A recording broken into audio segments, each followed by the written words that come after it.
bell rings from there, round to there, and it strikes just once in its travel, then it comes back again here, just striking once in its travel. I will demonstrate it very shortly on this one here. So if you can imagine, the bell is up like this, it comes over the point of balance, it comes all the way around to there, almost on the point of balance again, and just before it gets there, the clapper, this part here, actually catches the bell and it strikes it just as it gets to the top. When it comes back again, the clapper runs free, but because it's counterbalanced, it catches the bell up here and it strikes it just the same way that the bell is going, just as it gets to the top. If it was going the other way, the bell was going one way and the clapper was going the other, chances are it would crack the bell. This is very brittle material. It's actually 80% copper, 20% tin. The only other time that this formula was ever used was when we used to cast bronze muzzle-loading cannon. In fact, Napoleon used to, whenever he sacked a city, he would steal the church bells and melt them down to make cannons. It's a very brittle metal, but it's also very ductile, and it's got the resonance about it that makes the sound. So the bell, the clapper has to strike the same way as the bell moves. And a lot of people say, well, the clapper doesn't hit the bell, because when the bell's ringing, if you're up there, you cannot see, or you have to be on your down here and follow the bell up as it comes up before you can see the clapper actually strike the bell. It's quite deceiving, but nevertheless it does strike, believe me. This is not to be confused with bells that are down like this in other parts of the world where they're rung by just what we call chime in the bell. They do that in a lot of places, including Notre Dame in Paris. And because they're all sounding at the same time and they're all ringing at the same time, you get what we call a sort of a chord effect. It goes ring, ring. With this type of hanging, because we can control when the bell actually strikes, we get the sound of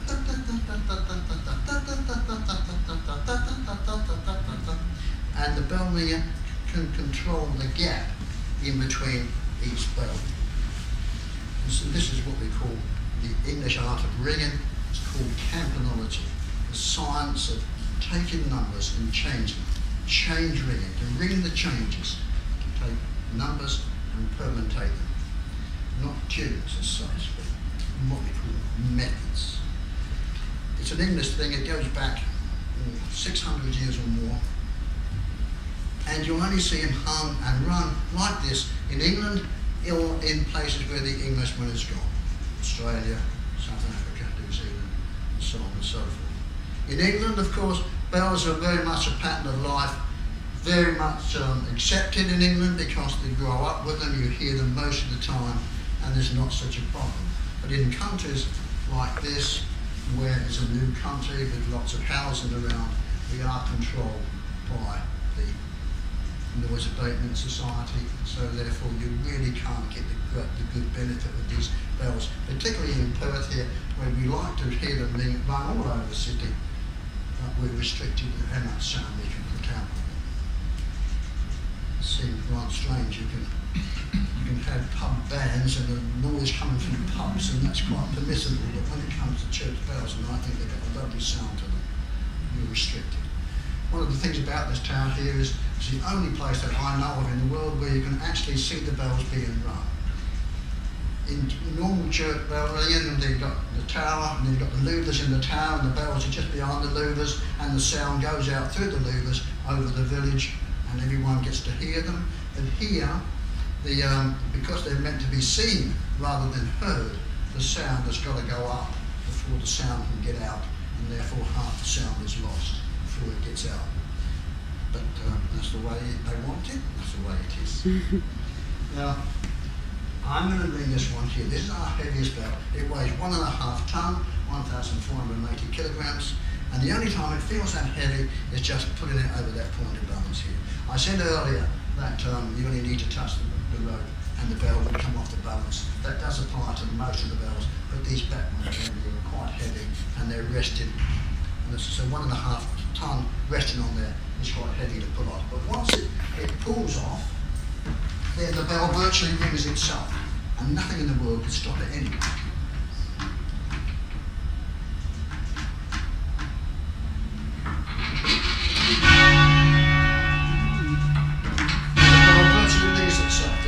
strokes. This is the hand stroke, and this is the back stroke.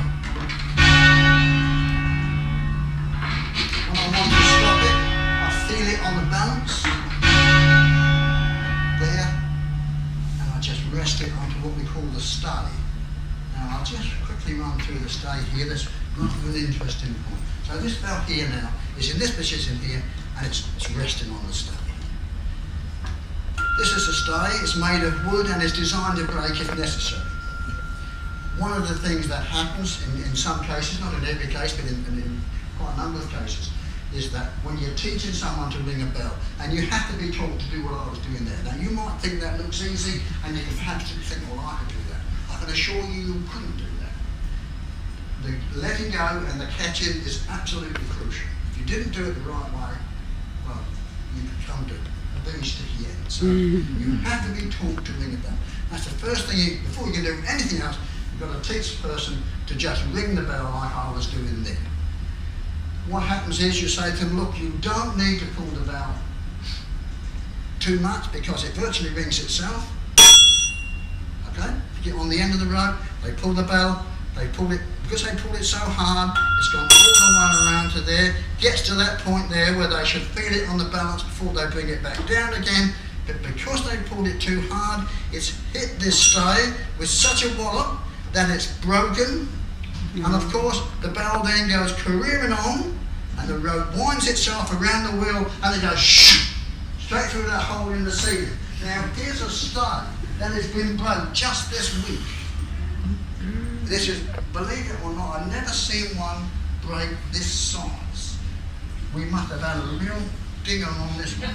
It's number 15, this one here, the one next to the tennis here, and it must have shot through that hole up there like a rocket. One of the things you must always make sure is that when you're teaching someone to ring, you've always got an experienced person here, and one of the things they must make sure you do is when you're taking a hold of the rope, you don't do anything silly like taking a coil in it, because a lot of people think, oh, I need a bit of leverage here and it might slip out the hand, and they take a coil. Now if the bell happened to break the stay, this will immediately tighten on their hand and they will have no means of getting their hand out. Just hold the rope like that, and then when you watch me ringing, you'll notice that when having pulled that, this hand then will go on top of that, pull it down, catch, and this one always goes on top of the other one. But because of course that the learner is a bit nervous and they're hanging on like cruel death here, because they're holding on a little bit tight, well, if it does happen to break the stay, it doesn't happen all the time, in rare occasions. If it does happen to break the stay, because they're holding on tight, sure, they might leave the ground about a foot, but by then the rope would have torn its way out of their hand, takes most of the skin off your hands, unfortunately, but it is better than cracking your head on the ceiling. Yeah, you might laugh, but it can happen. It's not happened here, it happened in other places, and in one case that I know of, it actually did kill somebody. So now, this, you're going to teach them to actually ring the bell. And that's going to take about 1 to 2 months, practicing a couple of times a week. This is our lightest bell and it moves a lot quicker. But at the same time, I can hold it on the balance, you see, for as long as I like. That's bell control. And you have to hold it on it. Watch my hands. You don't actually catch the bell on the way down, you catch it on the bell on the way up. Then pull it back down again. And it's important that you let go at the right time. I make it look easy, but when you're not used to it, it moves quite quickly and you get quite confused. So that's bell control. And having got bell control, of course, then they're invited to ring with the rest of the people. The ropes are down here. We're going to ring in the circle, and we're going to put them on around about number 3 or 4, a light bell again. And then what they're going to do is we're going to ring matters. 1, 2, 3, 4, 5, 6, 7, 8. 1, 2, 3, 4, 5, 6, 7, 8. And they're going to be, say, on number 4, they're going to watch number 3, and when 3 pulls theirs, they judge the gap, and then before they pull theirs. And so they get 1, 2, 3, 4. If they pull too early, of course, you get the 2 bells sounding together, 3 and 4 sounding together. And if they're a little bit late, you get 1, 2, 3, 4, 5, 6, 7, 8. And that's not permissible whatsoever. That's called striking. They have competitions for striking. It's most important you get that sound correct. Now remember that this bell, because of its size, this ring is twice the size of this one here. But at one time, this bell is going to be ringing after this, and the next blow, this one will be after that. And so therefore, when this one comes down, you've got to hold it. This is where the bell control. You have to hold it up to allow the big ones to come in underneath. It gets a little bit complicated now and it gets a bit boring, so I'm not going to go dwell into this too much. But what we're going to do is we're going to learn this art of campanology, this art of taking numbers and transposing them in your head as you go along. Now, here's a very simple illustration. Now, believe me, I'm not going to dwell on this, I don't know. This is a simple illustration of a change ring in its most basic, simplest form. Looks like a lot of telephone numbers. But if you can imagine it as a scale, 1, 2, 3, 4, 5, 6, 7, 8. And the bell at the front is going to work its way right to the back, and then back to the front again at the same time. While this is happening, the bell at the back is going to work from the front back to the front. And they're all at the same time, the bells in the middle are all going to go the same way. So they're going to go either the front or the back, and then back to where they came from again. And so if you can imagine, we're all in a circle. We're going to move around the circle. We're all going to do exactly the same thing, but we're all starting in different places. Now, it's complicated, I know. So what we're going to do is we're going to show you how it works virtually on the handbells. It's much more easy to understand. There's a lot more to it, but I'm not going to go into that. I'm just going to make it as simple as I can. You will appreciate, of course, that because these bells are hung like that, and they've got to go all the way around here, 360 degrees, that does take time. Not very much time, but nevertheless, it does take time. And so we can't ring tunes, as you know tunes, because in tune ringing, you have to have those concurrent. Da-da-da-dum! Well, we can't do that on tower bells, because having rung number 1, it does 1, 2, 3, 4, 5, 6, 7, 8, 9, 10, 11, 12, 1. So we've got that gap in between all the time. So therefore we have these methods. And the methods, these are methods. It's complicated stuff. It is complicated. So what we're going to do is, and the bell can only move one place at a time. It can't suddenly be in one position that time and in 8th position the next time. It's got to go 1, seconds, thirds, fourths, fifths, sixths, sevenths, eighths. Only moves one place at a time and can only change with the bell that's coming to him. Can't jump over 2 bells, only the bell that's coming down or that's going up. So we're going to show you what we mean on handbells. Now we asked you to sort of look to see if you can see the bells change in one place at a time. You won. I'm sure you won. Not unless you're very astute. But you will certainly hear them. If we start off with the rounds, 1, 2, 3, 4, 5, 6, 7, 8, we'll do that a couple of times so they get used to the sound of that. And then either watch the bells move in one place at a time or hear them move in one place.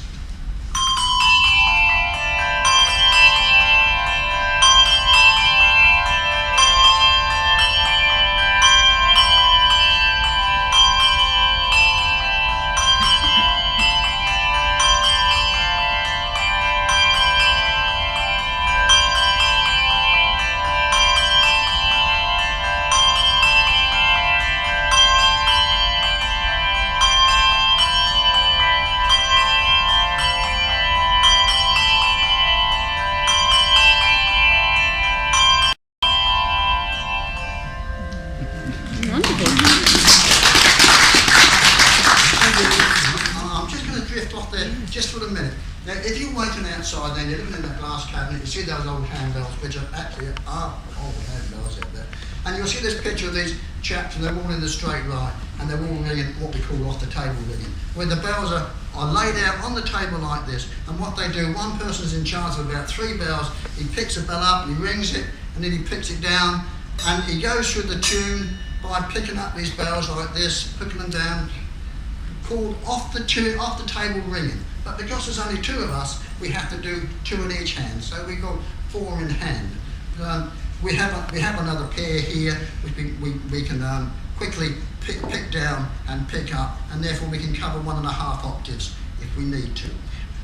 Now what I'm going to do, we're going to ring you a short little tune here. This is a tune I'm sure most of you will know anyway. And you want to see the difference between tune ringing and actual change ringing.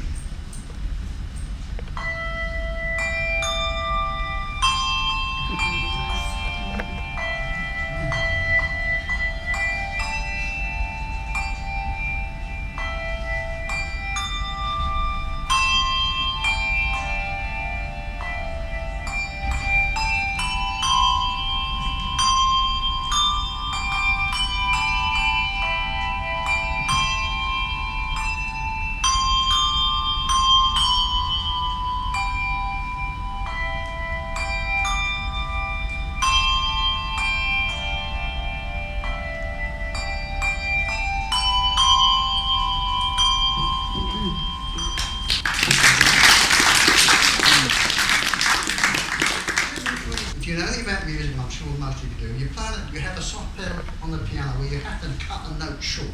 It's most important in tune ringing that you don't get an overlap of notes. And therefore, while I'm ringing, if you look carefully, you'll see that I hold it against me to what we call dampen the sound. Just with a thumb, but when I'm ringing, I ring it and I hold it against me to cut the note short, because we don't want it in tune ringing, but we need the complete reverse in tower bell ringing. And that's what makes church bells sound the way they do, is the hum note. It's the hum they get after the clapper is actually struck. And that's most important. It's actually, there's 5 notes to a bell. The only time the correct note is when that's the note. If it goes on any longer, you'll have other notes coming in. But that's what you want on tower bells, because that's what makes them so melodious. Okay, well, that's that change ringing business taken care of, and I have to say at this as a little bit of trivia here, because we just run that change ring. I'm not talking about the tune ringing, the change ringing on 8 bells, and that took about a minute. Now, a little bit of forget bells for a minute and just concentrate on numbers. If you've only got 2 numbers, you get 1, 2 or 2, 1. You can't get any more than that. But if you've got 3 numbers, it's 3 times 2. So we have now 6. If we have 4, it's 4 times 6. It's a factorial number. It's now 24. And if we have 5, it's 5 times 24. 120. Until it comes to 8. And the amount of times that you can permutate 8 numbers or 8 bells is 40,320 times without a repeat sequence. And it only takes 1 more number or 1 more bell, and it's then 9 times 40,320. Then to ring the full extent of 8 bells on tower bells, it takes between 24 and 27 hours non-stop ringing. It has been done just once. In the Loughborough Bell Foundry, you couldn't hear the sound outside. They spared the people the sound. But it has been just once, and it's actually in the Guinness Book of Records. But if these 16 bells that we ring here, if it was possible to ring the full permutation on 16 bells, you'll be standing in the one spot for 1.5 million years and not repeat the sequence at all. And so you see, the chances of winning lottery are more than the chance of the million. It's just sheer luck. And that's Cambodia. And unfortunately, it's not something that you can learn overnight. It's complicated stuff. It's very much mind exercise, brain teasing if you like, whatever. And unfortunately, because you can't learn it overnight, the dropout rate is quite high, and that's why we're always short of bell rings. You really need to start, if you're going to be any good at all, you need to start at 16 or 17 when you're 16 or 17 years old. That's when the brain is most adaptable to this sort of thing. That's when you can learn things from an early age. I started when I was 14. I'm now 72, and I don't know half of it, and I never will know more than half of it, because it's something that you will never know entirely. No ringer knows it all. It's something that you learn all through your ringing life. Every time you go ringing, you learn something different.